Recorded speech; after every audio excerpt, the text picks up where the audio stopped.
And good evening, everybody, and welcome to Going Nuclear, full-blown coverage of the land. Ethan Greenberg here, alongside of me is my co-host Mike Rasinski, and joining us this evening, former co-host, friend of the show, very good friend, Megan Donovan. Megan, thank you so much for being here with us. Glad to have you along. How are you doing?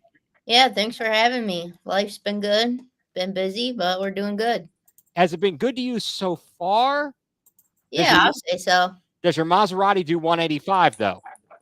It does not, but we'll Okay, get because if there. if you lose your license, then you Right, can't right, really right. Okay, okay, there it is. I don't know, Mike, do you do that to your children? Do you start singing songs or speaking lyrics to songs and they look at you sideways? Yeah, well, my general rule of thumb is I try to embarrass them as much as possible, especially in front of their friends, and singing songs out of key definitely impacts that. So yes. And now, going black, I was gonna say we're gonna go across the pond here. Joining us is Mike Pellegrini. Mike, are you there? Can you hear me? Oh, I can I hear do you. not see you, but You can't see me. I you hear me? I cannot see you. We're in the dark here. Okay. Let's see. Let me see if I can figure this out. We'll figure out this Can you see me now? technicality. No, unless you are in a pitch black room. I'm not.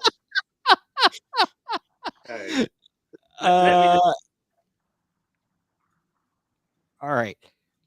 Okay, Mike will pop back in here. Okay, so anyway, so fantastic. So good to have everybody here. We'll wait for Mike to rejoin us. All right, let's try this one more time. Hopefully this works. If it doesn't, that is all right.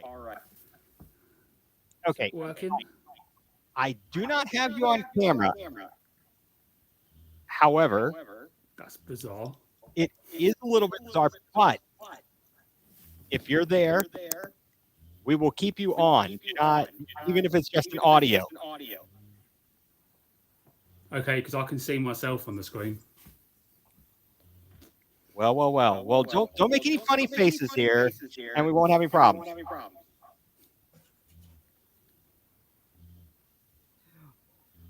All right, guys. So, Mike, thank you for joining us from across the pond.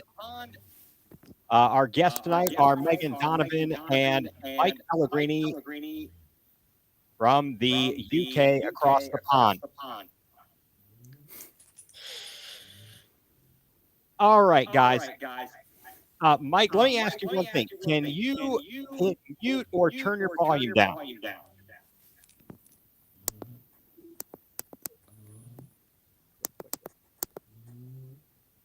Okay. All right, let's try this. Okay, guys, so let's talk here. Let's get down to business. It's the Browns preseason. We've got practice going on with the Minnesota Vikings, the joint practices. But you know what? Something that kind of jumps out and may be a little bit ahead of the or kind of out front and center for us is the Cleveland Guardians right now. Last night, hell of a performance from Matthew Boyd coming off of surgery. He was picked up middle of the season or, a little while ago, not at the trade deadline.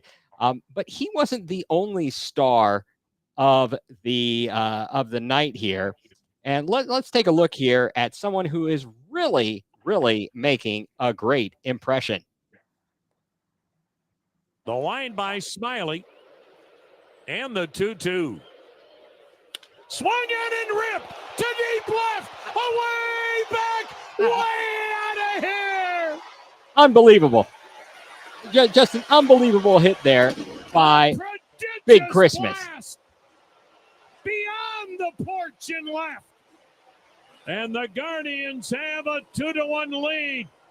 I mean, guys, what do you think about John Kenzie Noel so far here in his young career as he has been up here playing for the Guardians? I'll go ahead and kick it off. It reminds me a lot of Oscar Gonzalez from 2 years ago. I hope he lasts longer than Oscar. but just the mid-season call-up, were instant offense, instant home runs for a team that had been looking for home runs all last year. He's got a cool nickname, just like SpongeBob. I don't know if we'll see like people in the stands wearing Christmas tree outfits or not, but I think that would be great, come October. But I think it's a great story so far, and it's part of the reason the guards are doing so well is the performance of these rookies that they just keep pulling up from the minors and rotating through, and they're actually performing. So yeah, it's great. It's fun. He's still a young guy, 23 years old, putting up these numbers. He was young in AAA when they called him up, and yeah, he's performing. So it's exciting.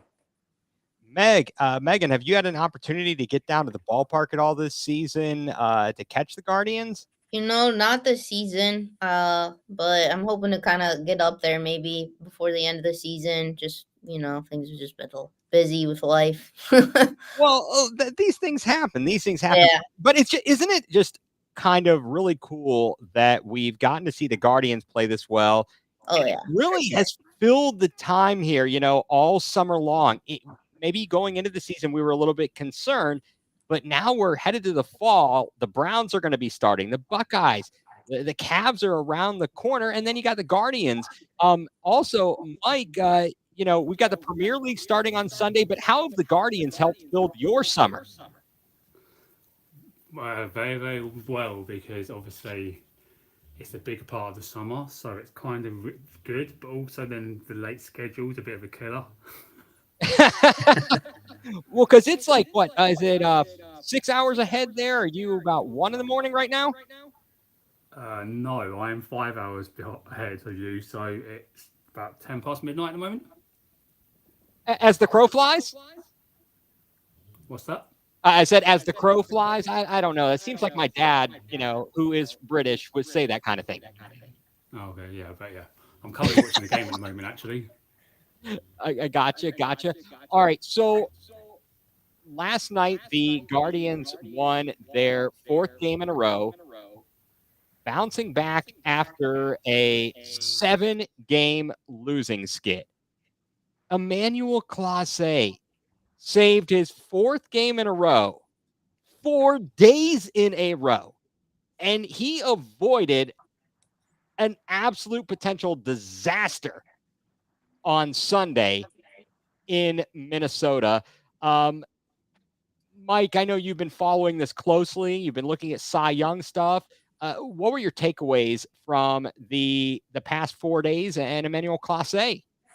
I would say just looking at him this season, it's been amazing. And I kind of wanted to compare his stats with some of the greats to see kind of how he compared.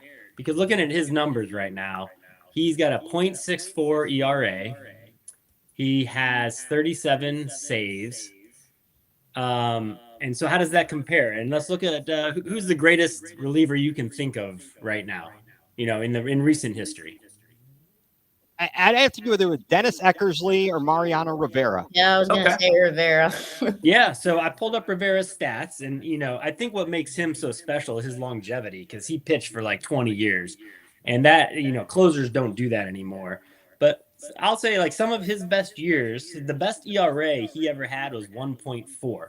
We're talking about Clase with a .64 right now. Now, he did have multiple seasons with over 50 saves. I think Clase may get there this year. We'll see. We have 42 games left, so if they win, half of those, he'll have a chance to eclipse 50 saves. But he never did win the Cy Young, but he could have a better season than Mariano Rivera ever had. All right, and I'm trivia time. Do you guys know the last American League and National League pitchers that were relief pitchers to win the Cy Young? I don't know. Mike, you're a history buff over there. What do you got? Have you studied up on this? Miller. What was that? Sorry, Mike. Andrew Miller? No, a good guess though, because I felt like we all thought he should be a Cy Young Award winner after the 2016 season, but I didn't know either. I had to look it up. So you have Eric Gagne in 2003 for the Dodgers, and Dennis Eckersley in 92. For the A's. So Gagne, he was 55 of 55 in save opportunities, 1.2 ERA and 137 strikeouts. Eckersley, 51 for 51 for save opportunities, 1.91 ERA, 93 strikeouts. And right now, Class A's got 49 strikeouts. So he's not going to eclipse probably the strikeout mark. He will have a better ERA, and he may come close in saves. The difference is he's blown a few saves. Now, I think he's only blown 3 this year, so it's not many. But I think that was the differentiator why those two relievers won the Cy Young, is they didn't blow any saves and they saved over 50 games. So could he win the Cy Young? I think it's absolutely possible he could. He's got the stats to back it up if he can continue on this trajectory to the end of the season. But relievers just don't win Cy Youngs anymore. What are your guys' thoughts? Well, I'll just jump in here. And, Gagne was amazing for the Dodgers. Eckersley is kind of a throwback. I mean, he was around. We're talking even different decades here when you were talking about Eckersley and his pitching and Gagne, et cetera. In fact, I think it's more impressive with what Clase is doing, given the fact that pitchers don't have as much in them. They don't pitch as many innings. So, I mean, he is really coming out and doing a phenomenal job. I don't know how else to put it, but he is doing great. And you never know what's going to happen. And we'll see. I don't care if he wins the Cy Young or not. It's kind of like, to me, Megan, would you say, and Mike, about like individual awards? Winning, Myles Garrett winning Defensive Player of the Year. It does at the end of the I can't even think. At the end of the day, how big of a deal is that? Yeah, it's real nice to have the individual award, but it's about the team, right? Right.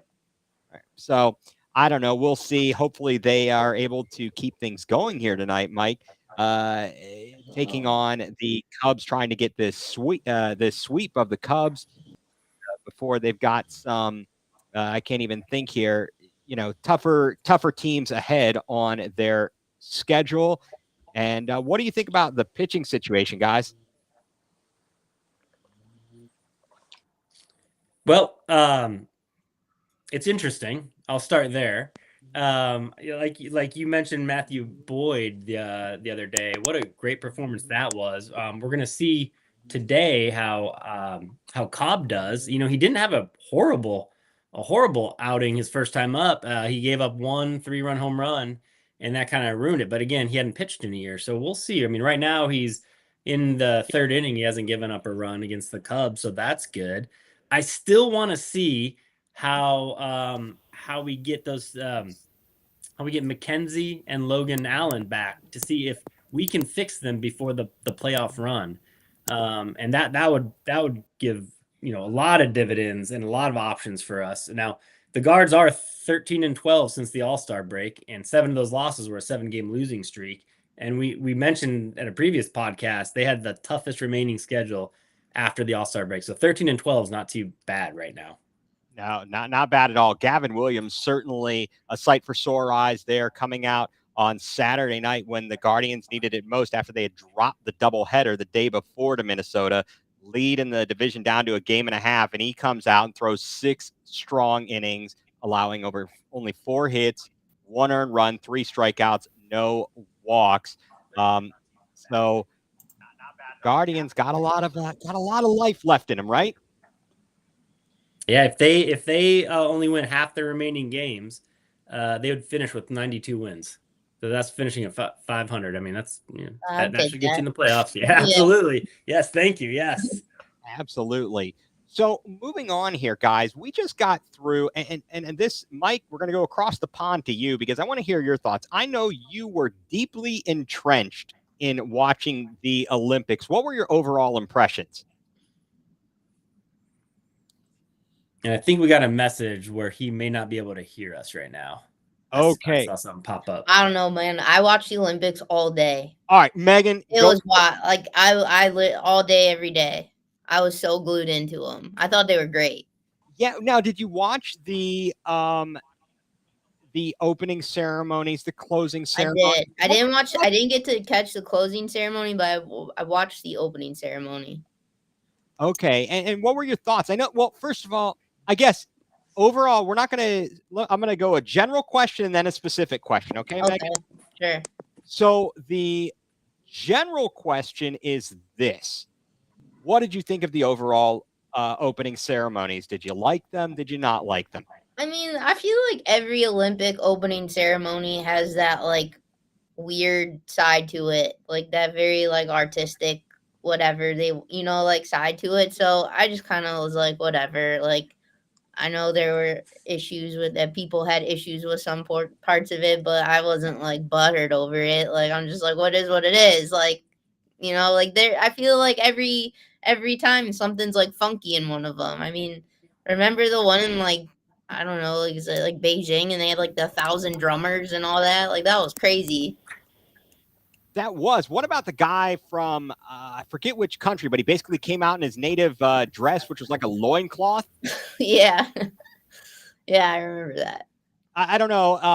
I don't know if Mike is able to hear us or not, but if he is, my favorite one in recent years that I can actually remember is the London Games when Rowan Atkinson, aka Mr. Bean, Yeah.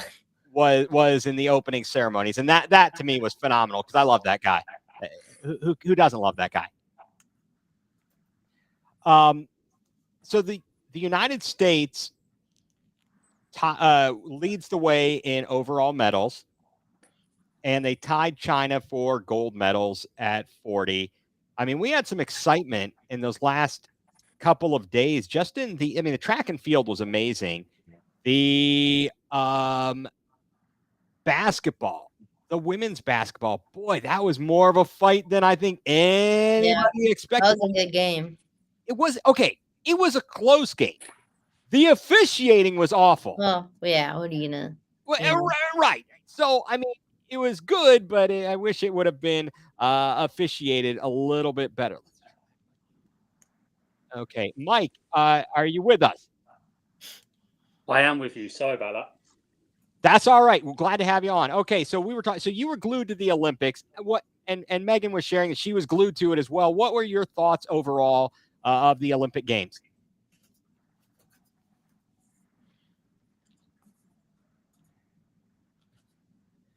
All right, Mike, if you can hear me, give me a thumbs up. Anything. Okay. Chime in if you can hear me and when you get an opportunity. So there's now the one thing that's going on is we've got this controversy with the United States women's gymnastics team and Jordan Childs, and the issue with the medal for the individual on the floor routine. And this is crazy that they are stripping her of the bronze medal. And I'm really just, I don't know, frustrated by the whole situation. What do you guys think? And just wanted to share Nathaniel, who's listening. Thank you, Nathaniel, commenting on the basketball. It's a lot closer than most people realize. And I think, Nathaniel, thank you for sharing and thank you for commenting. Yes, absolutely. It is much closer. I tried to explain that to people who were like, we should be blowing them out. Okay, there are how many more NBA and WNBA players that are international in some shape or form, international playing in the United States professionally, but they go back to their country? It's going to make it a lot closer. This is not 1992, folks. So that being said, so what do you guys think about the Olympics, or I mean the bronze medal thing? Well, I think it unfortunately goes against the spirit of the Olympics, where if you look at it, take the whole time limit out of it, that the American coach apparently protested 4 seconds past the 1 minute deadline to protest. You're supposed to be awarding medals not on technicalities like that. It's on the spirit of the games and who actually had a better performance. And if there was an error made and they can depict that there was an error made and correct it, who cares how long it takes to establish that? I mean, haven't they taken away medals and given them to other people because of, doping scandals, and they didn't find that out till after there was no time limit to figure out the drug test was failed or anything like that. So it's really a shame that that's one of the stories for this, because it was a great Olympics, but I think that's just really disappointing that was the decision that they came to. I mean, if nothing else, have them share the bronze medal. Who cares? Yeah, I feel bad for the girl ahead, that she got it taken away from her, and she was like, I mean, then like you go through that whole thing where you get it taken away and then maybe getting it back. Like, I don't know. I feel bad for the other chick just as much as Yeah. So let them share it, right? Right. Right. The whole thing with the decision and the ruling and the arbitration, they're saying, I read at least in one article where they're talking about the fact, or they're saying that the determining body that sent out notice or was asking people about this appeal and the whole thing contacted the wrong group in the United States and then made a decision. They're like, no, it's final. I don't see how you can do that. So, yeah, that sounds like an episode right out of Seinfeld. And no, it's absolutely crazy. And if I'm I'm kind of thinking, if I am this other athlete, the Romanian, right? I don't know if I want to take that medal. In theory, you didn't win. You did not get third place. Your score was not as high as the other person who finished in third. This was a reversible error, and I don't know if I won it on a technicality. I mean, I guess I might take it, but Yeah, it would always be tainted a little bit in your mind, wouldn't it? I agree. So I don't know. Mike, the other Mike, if you are with us, let me know. Chime in. I am, but apologise. I had to swap to my phone because for some reason the tablet just wasn't connecting. Okay, all right, you're there. So what do you think about the craziness with the bronze medal on the gymnastics, the women's gymnastics for the individual floor routine? To be honest with you, I don't really understand why it got taken away. So if you can enlighten me on that.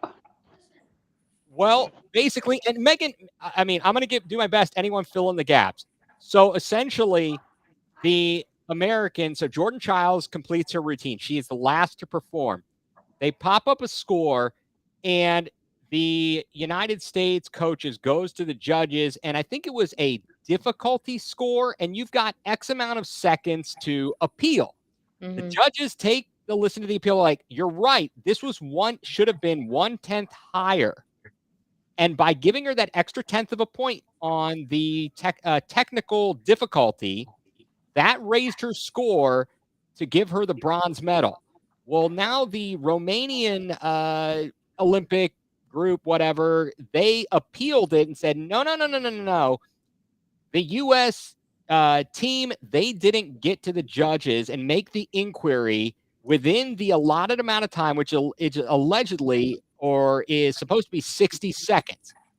And so because of that, this went to like arbitration, and they agreed that the inquiry, the request for the change in the score wasn't made timely. And as such, that dropped Jordan Childs' score down and resulted in the Romanian getting the bronze medal. Did I hit that about right, guys? Mm-hmm. Yep. So, Mike, what's your take on that? But I heard that the US Gymnastics Organization or whatever say they had evidence to show that it was within the 60 seconds or something. That's what I heard. You are correct. I did hear that as well. I don't know where it's going to end up, but I guess the point being is that it seems like a bit of a ticky-tack way to end up with the bronze medal. And I don't know on principle if I'd really be like, yeah, I earned this bronze medal when I really didn't. What would your thoughts be on potentially sharing it? See, you guys said Mike Rasinski, you talked about sharing it. Megan, sharing. I'm okay with that. In fact, did you guys see? So what was it? The high jump. that the gold medal, the Olympians decided not to share it and had a jump off, and the Olympian from the U.S. lost and ended up with a silver, whereas they could have shared it. And I believe there was like scuttlebutt and issues because in a recent Olympics, there was a situation similar. Megan, Same thing you know what I'm happened. talking about? Yeah, I think it might have been a high jump thing too. I think it was. It was at the last In Olympics. Tokyo? And, yep, Tokyo, and the guys just were like, "Yeah, let's just share it," and they, went on with their lives. So it seems like a no-win situation. Seems like a no-win situation. Mike, as you were watching the Olympics over there in the UK, what was the general feeling? Did you get a lot of excitement there? For watching the UK perform and just in general. And I know you're watching a lot of the Paralympics, or when that starts. Yeah, my feeling was that Team GB got about what they were expected medal-wise. A bit disappointed in overall golds. Mm-hmm. I mean, yeah. So where do you think they kind of exceeded expectations and fell? Thing is, they actually did quite well in some sports. Like they got some overall like best amount of medals. Like in the rowing, they got their most overseas. So only London had bettered that. What else was it? Gymnastics, they didn't get anything in. Okay. Swimming I expected more. I expected like 3 or 4 golds. They only got 1 in the swimming. Was a bit disappointed with that. The athletics, they did pretty well because they got a medal in every single relay, which was the first time they'd ever achieved that. Right. I mean, it was a very competitive, and I watched a lot more of the Olympics than I actually anticipated that I was going to watch. So, congratulations to them. They did a great job, I guess. Even with the time difference for us here in the U.S., obviously not as much of a deal for you, Mike, over there in England, but definitely the time difference. So you could only, if you got up in the morning, you could catch some live events, but by the afternoon, it was all over in terms of the live events, and the rest of it you could watch in the evening on NBC. But yeah. I was going to say, did the NBC replay it? Because every morning when I woke up, all my tweets were just from NBC, just reliving everything that happened the previous day. Yeah, in the evenings here in the U.S., so all of us here, Megan, Mike, and the 3 of us, we're all in Eastern time zone. And so they do the primetime coverage starting at about 7:30, 8 o'clock every evening on the weeknights. And so we already knew the results if you were on social media, which unfortunately I'm kind of guilty of that. I'm on it, and it's there. It's there. Was that just highlights, or was that like a full-on, like, complete replay of everything that was going on? Just complete replay. Right. They do specific events and they'd go to them and they'd show the whole thing. So yeah, you could catch the entire, all the track events that had already occurred. They'd go back and they'd show it all. So it's kind of interesting. And I'll be curious, Mike, because the next Summer Olympics are going to be in LA in 2028. So I know you have a goal of being there. Yes. I plan to hopefully be in LA for the first 2028. All right. Well, Mike, I think if you make it, the 3 of us should make it as well. We could all meet there in person. I mean, we've got less distance to travel than Mike in the UK, so there's nothing stopping us. I don't know what you guys think about the swimming, but like it's one of my favorite events, and they're going to be holding it at the NFL stadium, from what I've heard. Wow. Yeah, that'll be sweet. Did you guys hear, or am I remembering correctly? And I just, to kind of close out our Olympic talk here, am I recalling or understanding correctly that there was something about the pools for the swimming that maybe they aren't as deep or weren't as deep as like other swimming pools? Am I understanding this or remembering this or correctly? Does anybody know about this? That is correct, because it was a temporary pool, so it was only there for the Olympics. So it was like, I think it was like 1 meter shallower than a normal Olympic pool or something. And if I understand correctly, that can impact your speed. That makes it slower, apparently, because the more water in the pool is meant to make the pool faster. So obviously, because it wasn't as deep, there wasn't as many world records broken in that pool, unfortunately. I don't know. Coincidence? I think not. Okay, sorry. I'm going to bad 80s references here and infomercials. Okay. On to other things. Moving along, we talked a little bit at the open here, just for a brief hot second. The Cleveland Browns training camp continues today, the first day of the joint practices with the Minnesota Vikings. So first of all, everybody talk to me about the initial impressions from the preseason opener, a loss to the Green Bay Packers, 23-10. I had to find a good illegal stream to watch it, and I did. For the most part, I was finishing making some smoked ribs. We were smoking on the Traeger. It was delicious. Okay, but I kept an eye on the game, and so I'd like to know if you guys all watched it, what you saw of it, and what your impressions were. Megan, what do you got?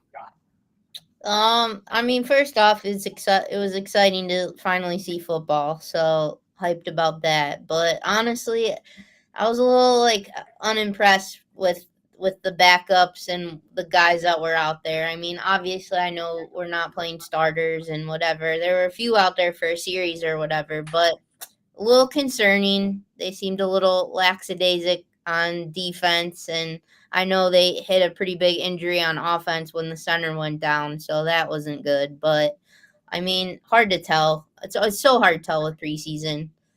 Yeah, absolutely. Mike, were you able to pick up the game over there in the UK? Yeah, it's quite funny you said about illegal screams, because it was actually one of the rare occasions where I actually got proper legit access to the preseason. That's awesome. Very nice, very nice. So how do you catch all your games? So I normally use a dodgy stream, but I can't remember what it's called now. Is it like a Danish or German company? I can't remember what it's called. But they have a legitimate preseason, like the League Pass, Game Pass thing. It's linked to that. Okay, awesome. So did you catch the game, and what were your thoughts? So actually, it was on Sunday. Was it on Sunday? It would have been Sunday your time. It would have been on, started. Yeah. Because I was one of the saddos who watched the closing ceremony of the Olympics and then put part of the NFL on afterwards. Okay. So I only catched about 9 minutes because I actually went to bed and had an early night. So you didn't miss much. Mike, did you catch it up your way? No. So I looked for it, couldn't find it, and then I'm like, well, this is preseason, who cares? So I just read the articles, looked at it. But to Mike in the UK's point, I lived in Germany for a year, and you can legitimately get it overseas from a German company that they stream the NFL package. And I am a little jealous because the 1:00 Sunday games are awesome when you live in Germany or the UK, and you get to, spend all your Sunday actually doing other stuff. Get home for dinner at 6:00, 7:00, and then put on some, 1 p.m. Eastern time football, which is awesome. But so the two things I pulled out of this is, one, Cade York, 55-yard field goal. I'm glad we got him back. You never know. Number two, I don't know what happened to our running game, but that looked horrible. But a bunch of backups, maybe, I guess what else are we supposed to expect? And number three, this is why we don't play starters, because our backup center is now out for the year. So I'll say this. So one, and I think a couple of things are all connected to one thing. So Mike, to your point about the running game, the offensive line, especially the backups, not good. I mean, we had Joel Bitonio in there, and in the start, and I think maybe DeJuan might have played a little bit. But obviously that Cohen guy, if he's Jewish, he should go back to being a rabbi. I'll endorse him. Okay. And on the left tackle, that's the biggest mess. Losing Luke Whippler sucked. Okay. But we were able to make a trade quickly and get Nick Harris back. So I'm happy about that, because he's goal line, baby. He's fourth down version goal line fullbacks. I am all in on that. No, and I think that we've got a lot of possibilities. Zach Zinter, he did get a costly ineligible man downfield that wiped out a touchdown pass in the fourth quarter from DTR. We did come back and end up scoring the touchdown. But certainly that's not good. I was a little bit concerned about the defense, at least in the early going. Ronnie Hickman, I don't know, just kind of playing out of position, whether he got hurt. That was awful. Yes, it was. Whether he was hurt before that play or during that play, he got torched. The 65-yarder from Jordan Love. And he pulled his hamstring while running after the guy. So, like, okay. Yeah, that's not good. But I think he played, that's out of position for him. That really is. He is not going to be a cover corner. If they need him to be, we're in trouble. And speaking of, well, a couple of things. I'm going to talk about trouble in a minute here when it comes to the injury bug and some drama in the club. As you mentioned, Mike, Cade York, he hits a 55-yarder. He went 1 for 1 on the extra point. That's great. And I read an article. I mean, it really sounds like, and from what I saw, he kind of hit rock bottom last year. He had, got cut from the Browns. He ends up, I think he was with Tennessee, then left Tennessee and was going to the Giants and was about ready to play. And then he injures his quad. And it says he, in an article I read, he's talking about he kind of hit rock bottom. And sounds like he relied on his faith to get him through. And I hope he's all right. And I hope he has a successful career, whether it be here in Cleveland or otherwise. But he does need to shave that mustache. It's terrible. Yeah. Now, I will say the only problem with him performing well in the preseason is that some teams probably going to take him because he'll just be on our practice squad. So we'll most likely lose him again. But I am same. I'm glad to see a little redemption story. You never want to see a young guy like that. Can you imagine the pressure you have on you being a 4th-round pick as a kicker, and every kick you make is a pressure kick too. You can't really ever be off. I can't imagine that type of pressure. So I'm glad to see he's doing better and hopefully continues. And shaves that mustache. It's no Kyle Manzardo mustache. Let me say that. It is no Kyle Manzardo. That's gonna. When Manzardo grows up, it's gonna look good. But since he's only like 14, Mike, from across the pond here, what do you think of the mustache game of Cade York? Needs to be removed. Would you use? Would you give him the waxing treatment? Could we go Steve Carell from 40-Year-Old Virgin? I'm just concerned it could. I'm just concerned it could hill his accuracy a little bit. Being in the way, innit? Too much drag. Exactly. Too much drag, exactly. He's got a long nasal hair there. All right, so we're talking about injuries, things that happen. So today the joint practices start, right? And so first of all, we get the drama on Friday starting with the Instagram post of Amari Cooper after the word gets out about the possible Brandon Ayuk trade and the fact that Cooper apparently would have been a piece of that. And then he posts this cryptic tweet on Instagram about LOL, I wouldn't mind, or whatever he said. That seems to have blown over. But all right, that's minor. You're like, okay, no biggie. Then we get yesterday morning the bomb dropped of Mike Hall, the 2nd-round pick, domestic abuse and charges. We don't know the whole story, but it certainly does not look good. I think what looks worse is that he was at practice today practicing. Was he really? Yeah, he showed up and they had him full on, like, with both teams, like both first and second team, like nothing had happened. And I'm just like, I read the whole police report and I was like, holy crap, like, what are we doing here? Yeah, it certainly looks bad. If what they've said is accurate, if what the allegations are accurate, it's a problem. And it's even a bigger problem from a personal level. Yeah. That needs to be dealt with. And I'm sure the Browns look at it as like they invested a lot in him because he was their 2nd pick. And like, but I mean, I don't know how you condone that type of behavior on your team, let alone being in the NFL. Well, let me ask you this, guys. Everybody, I'll let you get it weigh in on this. So we've got this issue now with Mike Hall, and we're talking about potential domestic abuse, right? And other players, obviously, we're gonna. I mean, we've got the big one. The elephant in the room, Deshaun Watson, and all of his issues. But guys like Tyreek Hill, he did some heinous stuff in college. Yet he gets through that, comes to the NFL, and it seems like it's gotten like, kind of pushed up under the rug, and they're like, I don't know what's going on, and I don't know. I mean, I'll let all of you weigh in on kind of just where are we at as a society?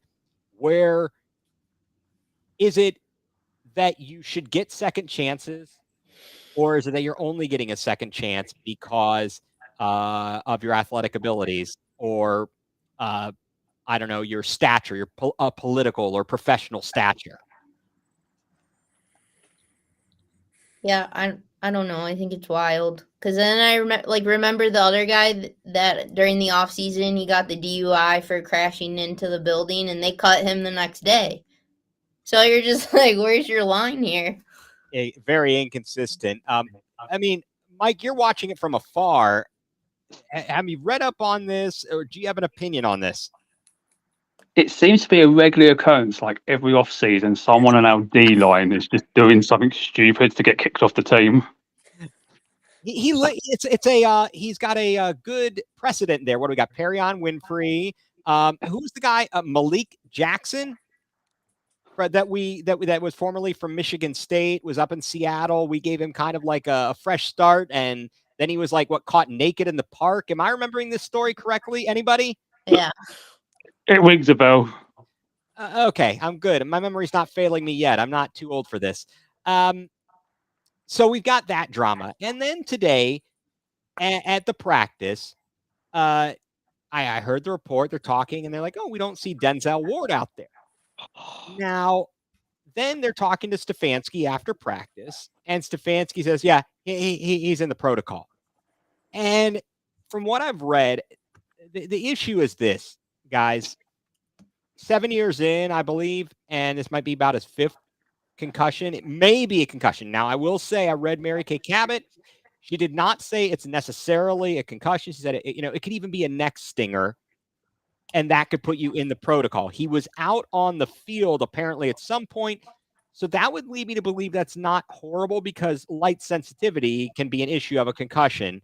So maybe it's not a concussion. Either way, it's not good, because Cameron Justice posted a video. It appears that the injury, whatever it is, occurred at the end of Monday's practice as he was defending Elijah Moore, and they both went down to the ground. Elijah Moore's helmet itself flew off, and I saw this, and I definitely think it's concussion. Yeah, and Ward's head hits the ground, but he was wearing the Guardian cap. It's like, this is not cool, dude. Is he going to be like Luke Kuechly and have to hang it up early? Yeah, I mean, possibly. You read, the study of concussions isn't all that conclusive. There's still so many unknowns, but I think the one known fact is the more you have, the more long-term damage you're going to have later in life. Like, that's just a fact of having concussions. And who knows how many he had in high school or college, before they even started really tracking these things. So, I mean, just as a person, I could not fault him for hanging it up or wanting to hang it up, because he's made more than enough money to support his family now. Now I think he kind of maybe should be thinking about taking care of himself. Do I think that's going to happen? No, but I wouldn't fault him for it. Yeah, I mean, Megan, you've watched it up close and personal. What do you think about, the issue with this concussion and the potential for his career?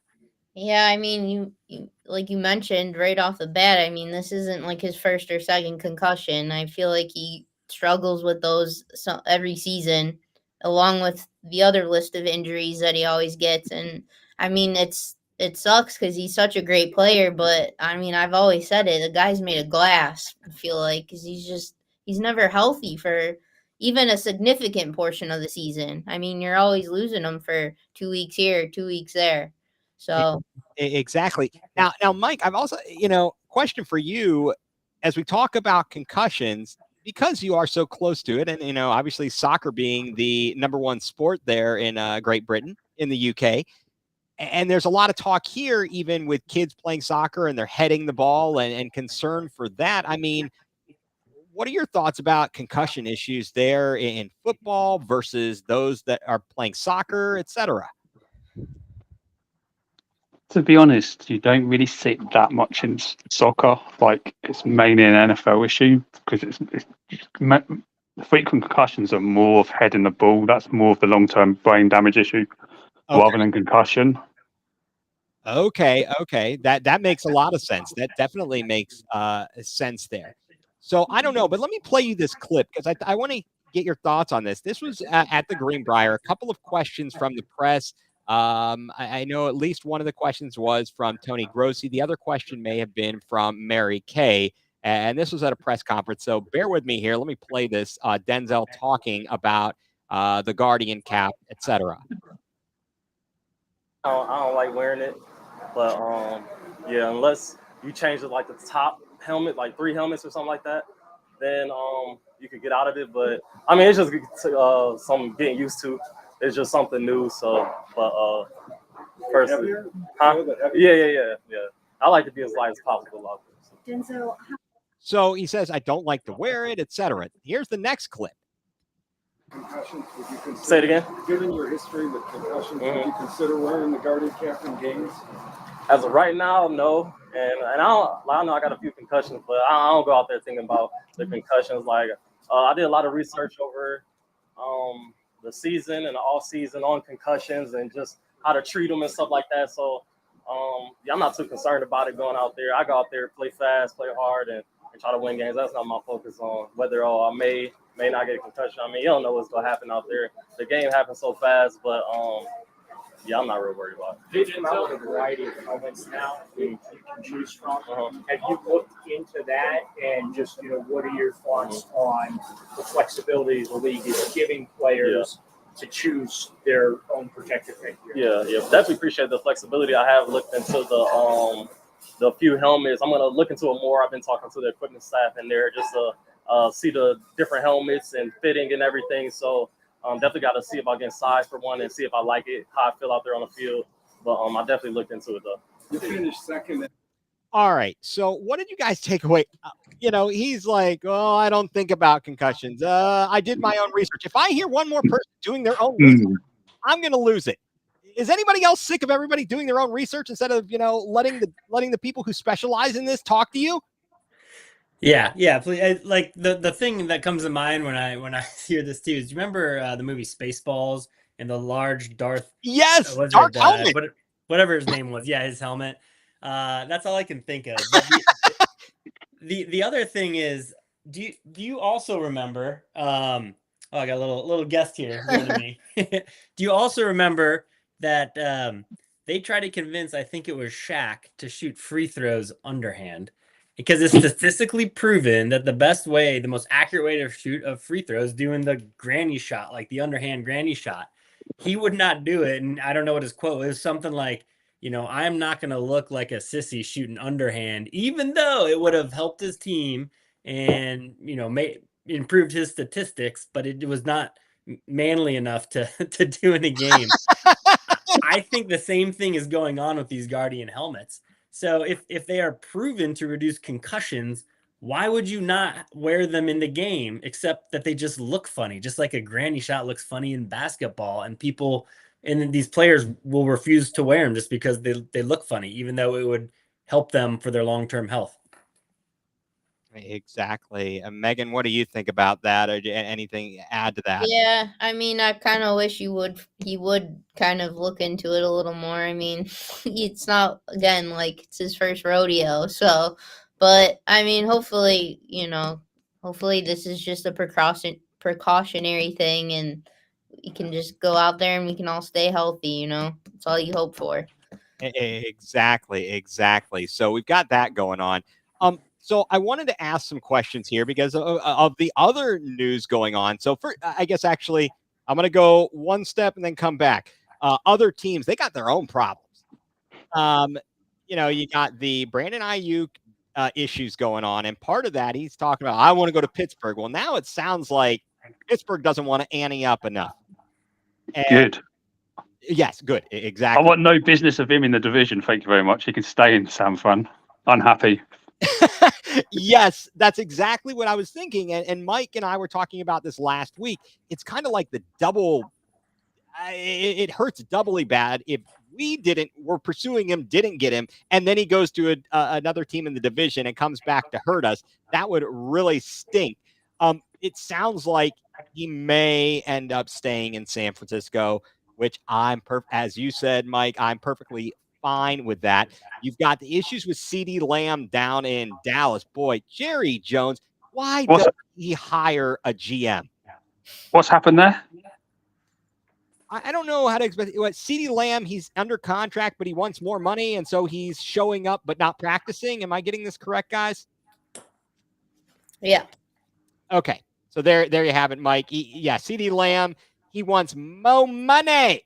What about the Jets mess? That's just a terrible situation as Oh, well. that's wild. That's crazy. Oh, it's beautiful, the dumpster fire there. I love it. The Jets can't catch a break, I feel like.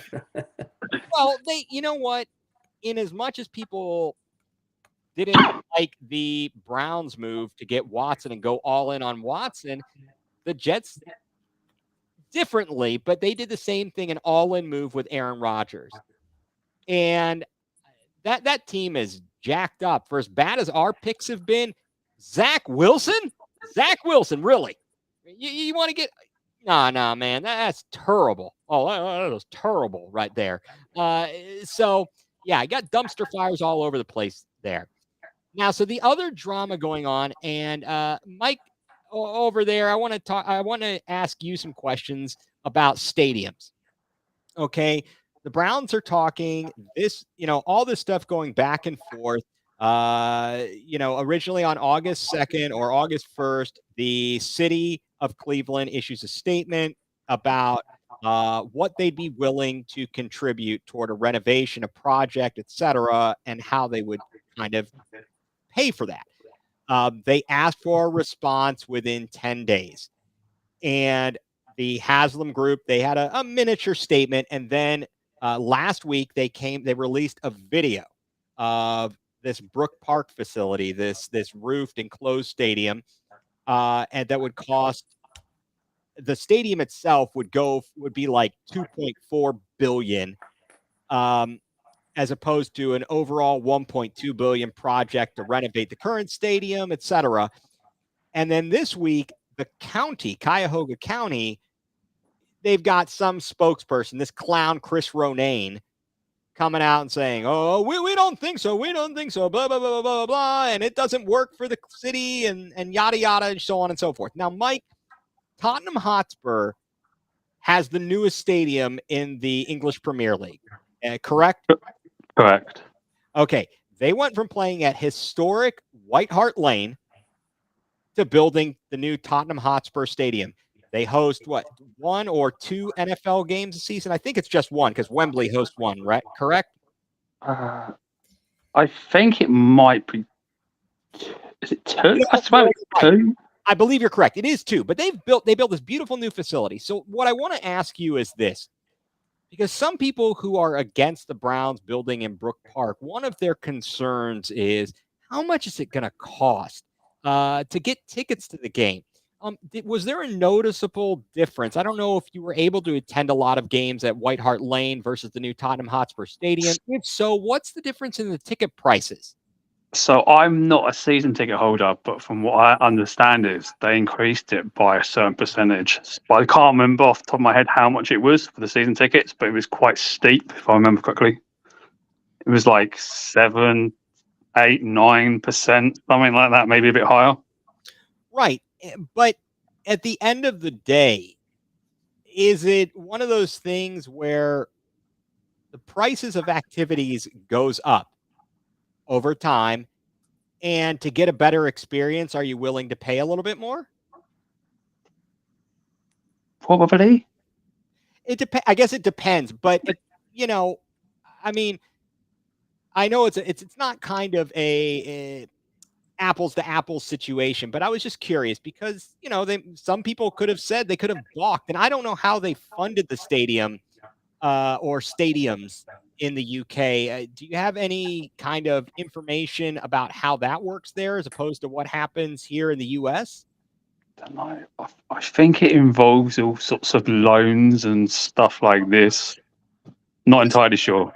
Yeah, I didn't know if it relied upon taxes and anything, and government assistance or anything of that nature. Because here, No, I don't think so.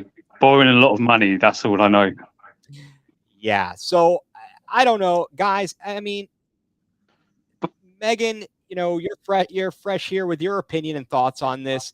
I mean, what do you think about either the renovations, the Brook Park deal, and because you're there, you go to the games. Yeah, I was really hyped with everything. I was like, I'm kind of more on board with like the whole Brook Park thing. Just because like I don't think a lot of people realize that that stadium was the one that they're in right now was completely a rush job because they had to build it fast enough because they got the team back. And it was just done very cheaply, very fast, and very just put it up so we can get the team playing. So I think with what it is right now, it limits to what you can do to it. So obviously building onto it and making it better or putting I know there's articles saying that you can't put a dome on it Right. due to whatever the structure and the land and whatever, I don't know, whatever else the reason was. So I mean at that point you just got to say, okay, well, it's not going to work here. It's clearly not going to work on that piece of land.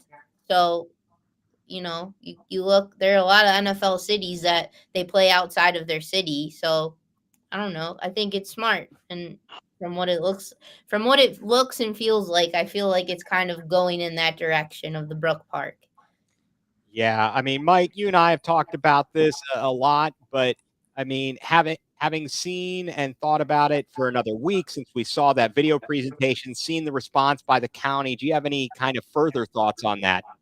Yeah, I think where that councilman's coming from is just that, hey, that stadium's going to cost more, so they're going to be asking more for government subsidies.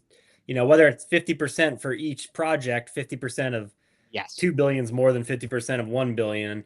But from what I read too, not all the county council members are on board as well with even though this guy had an outspoken voice. And I'm with Meg on this too. Like, it doesn't make a lot of sense to rehab that old stadium. And really, for the betterment of Cleveland, I think it would be better to get rid of it and use that land, which is prime lakefront land, for something more that you can use all year round. So I'm still on board with the Brook Park plan. Yeah, Mike, did you see the video presentation of the Brook Park Stadium? If so, what are your thoughts? I did, and it reminds me a lot of some football stadiums in the UK in a way, like based on the design and stuff. My mate actually said that as well because I sent it to my mate, and he was like, "That looks like a football stadium, like a soccer stadium, rather than an NFL stadium." I kind of agreed with him, but I have been seeing quite a lot of people being concerned about like local businesses, how it's going to impact them. Yes, and that is one of the big discussion points. And that was a massive concern with Spurs when Spurs got their new stadium. A lot of people were concerned about that and how that was going to impact. Because I don't know if you know, but the halfway line bar opens like 3 hours before kickoff.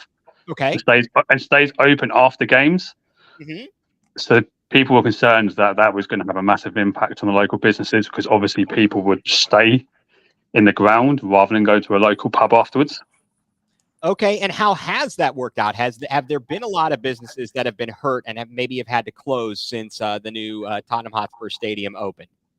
I don't know because I haven't been myself since COVID, so I wouldn't be able to tell you that. Okay, but I can definitely see why people can be concerned in the Cleveland scenario where it could impact like local pubs and stuff or whatever, because obviously the stadium's going to be moved near the airport. So. Right, but I think that what everybody who's a proponent says, it's not that big of a deal, would say is we're talking about 9 or 10 dates of Browns games at the current stadium. Like, you mean to tell me you can't make up for that business with other things down there. And that's the argument in the discussion. And I also wonder, guys, I mean, is it not possible, potentially, in theory, to move your business? Obviously, that still hurts the downtown. But in theory, couldn't a business owner move? I'm just saying. Yeah, I don't know if they'd move we've had enough things move out of Cleveland. We don't need any more things to move out. Maybe build a nice park or something there, and it'll get more people there all year round, and it'll actually increase business for their business. I don't know. Well, and isn't it going to be more than just a stadium though, from what I've understood? So it's actually going to have other stuff there as well, or am I just misunderstanding that? You are correct, sir. The Brook Park project would include hotels and other things of that nature, and would host a multitude of events inside and outside. And the way they showed that thing, an outside concert. They've got an ice skating rink. They've got all kinds of different events indoors. They can host a Final Four. They can host WrestleMania. We can host a Super Bowl. I wonder how the Cavs are thinking about this, though, because will the Cavs lose out on loads of main events? And that's a good question, sir. And that was part of what this Councilman Ronayne was saying, is that we're trying to support also Rocket Mortgage Fieldhouse, Progressive Field, and we don't want to basically take business away from those venues. But I honestly don't think, if we're talking about a Final Four, a men's Final Four is never going to be played at Rocket Mortgage Fieldhouse. WrestleMania, the Super Bowl, not going to be at Rocket Mortgage Fieldhouse. So was it March Madness last year, this year, 75, 80,000 in, wasn't it Arizona? It might have been, and I can't remember, but you're right. They play most of it. It was in an NFL stadium. It was 75,000 for the final, I think, if I remember correctly. Yeah, absolutely. So it'll be very interesting to see what happens here. So anyway, I want to kind of, close us out here for this evening. The Browns will be in action on Saturday, taking on the Minnesota Vikings. The Vikings, oh boy, they've hit kind of a speed bump there. J.J. McCarthy done for the season.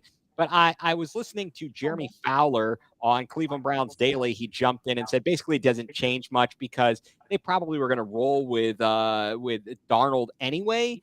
So we'll see how that changes their plans. I know some people are worried they're going to look at Tyler Huntley now and potentially try and take him from the Browns. So we'll see how that goes. The Cavs are going to be releasing their schedule here. And, here's one thing I will guarantee. There'll be 82 regular season games on the schedule. And then they'll probably play some teams, home and away and, something like that. And then everybody's going to yell about them not being on national TV. So we got that going for us. So with that in mind, I want to bring this fantastic roundtable to a close. Megan, you're a veteran of the show here. Mm-hmm. Anything driving you nuts? Anything got you going nuclear this week? So last Thursday, Cuyahoga Falls and Akron got 7 inches of rain in an hour, and my house and basement flooded massively. I lost everything. I lost my furnace. I lost my washer and dryer. I lost my hot water tank. So it's been a couple of days here, and I'm just done with it all. That's what I'm going with. Yeah, it was bad. We had massive flooding down here. So. Oh my goodness, I am so sorry. And Now, how long did it take for you to get power back? So luckily we didn't lose power. We just water rushed. I mean, But people's still. cars were underwater. Cars were floating down my street. It was the craziest thing I've ever seen. Wow. I've not. I know that downtown Richmond flooded in 2003. A tropical storm, maybe it was Gaston, and it flooded down there. They had massive failures of the flood walls, and there's an area called Shaco Bottom, and these businesses, in the one business called Bottoms Up Pizza, they go and they've drawn an outline on the wall of where the water was. Yeah, that's crazy. I am sorry to hear that. It is what it is. Well, you've got your health, right? Right. There you go. Mike, from across the pond here, anything got you going nuclear this week? Got you particularly upset? Just the British weather, mate. It's absolutely been roasting all week. Too hot for me. I prefer the Cleveland weather, I'm not going to lie. Yeah. Well, but what about the winters? I don't mind. Where in Cleveland or the UK? In Cleveland. I mean, because that's the big thing. Can you put up with the winters, or are you saying you just prefer the summer weather of Cleveland? I prefer the summer. I prefer either, to be honest. I just don't like it boiling hot. Understandable. Mike, you and I here in the Commonwealth are we get a little more toasty than we did growing up in Ohio. Hot and muggy. Yeah, a little bit there. So okay, thank you, Mike. All right, Mr. Mike. All right, mine is not as bad as Meg's. I'm sorry to hear about that, but thanks. I just saw, the U.S. and China tied 40-40 with gold medals. Well, you know how we could have won it. I had to look this guy up. Somebody told me about him. Armand Duplantis. He was born and raised in Louisiana, but was the gold medalist in pole vaulting. But he competed for Sweden. So, that could have put us over the edge. So, U.S. actually won silver in the pole vaulting. But again, I think I talked about it last week. You're born and raised in the U.S. You're going to compete for a different country. Okay. But yeah. Yeah. Oy vey. Well, what had me going nuclear this week, it's kind of like the commercial say, are you a doctor? No, but I stayed at a Holiday Inn Express. I feel like that's everybody online in their personal lives. It's like, you don't know what the heck you're talking about, yet suddenly you're doctors, you're lawyers, you're mechanics, you're whatever, and you're an expert on the subject. So what has me going nuclear this week is people who think they know everything. And while I went off earlier about doing your own research, it's not a matter of you doing research and then coming up with your own conclusions and being an expert in everything. It's a matter of educating yourself and then listening to the experts and letting the chips fall where they may and wait and see how things play out. Whether we're talking about, as I said, injuries, whether we're talking about the legal troubles and how that's handled in the court system. I saw everyone going we're wondering and really discussing the, Michael Hall thing and how is this just a misdemeanor?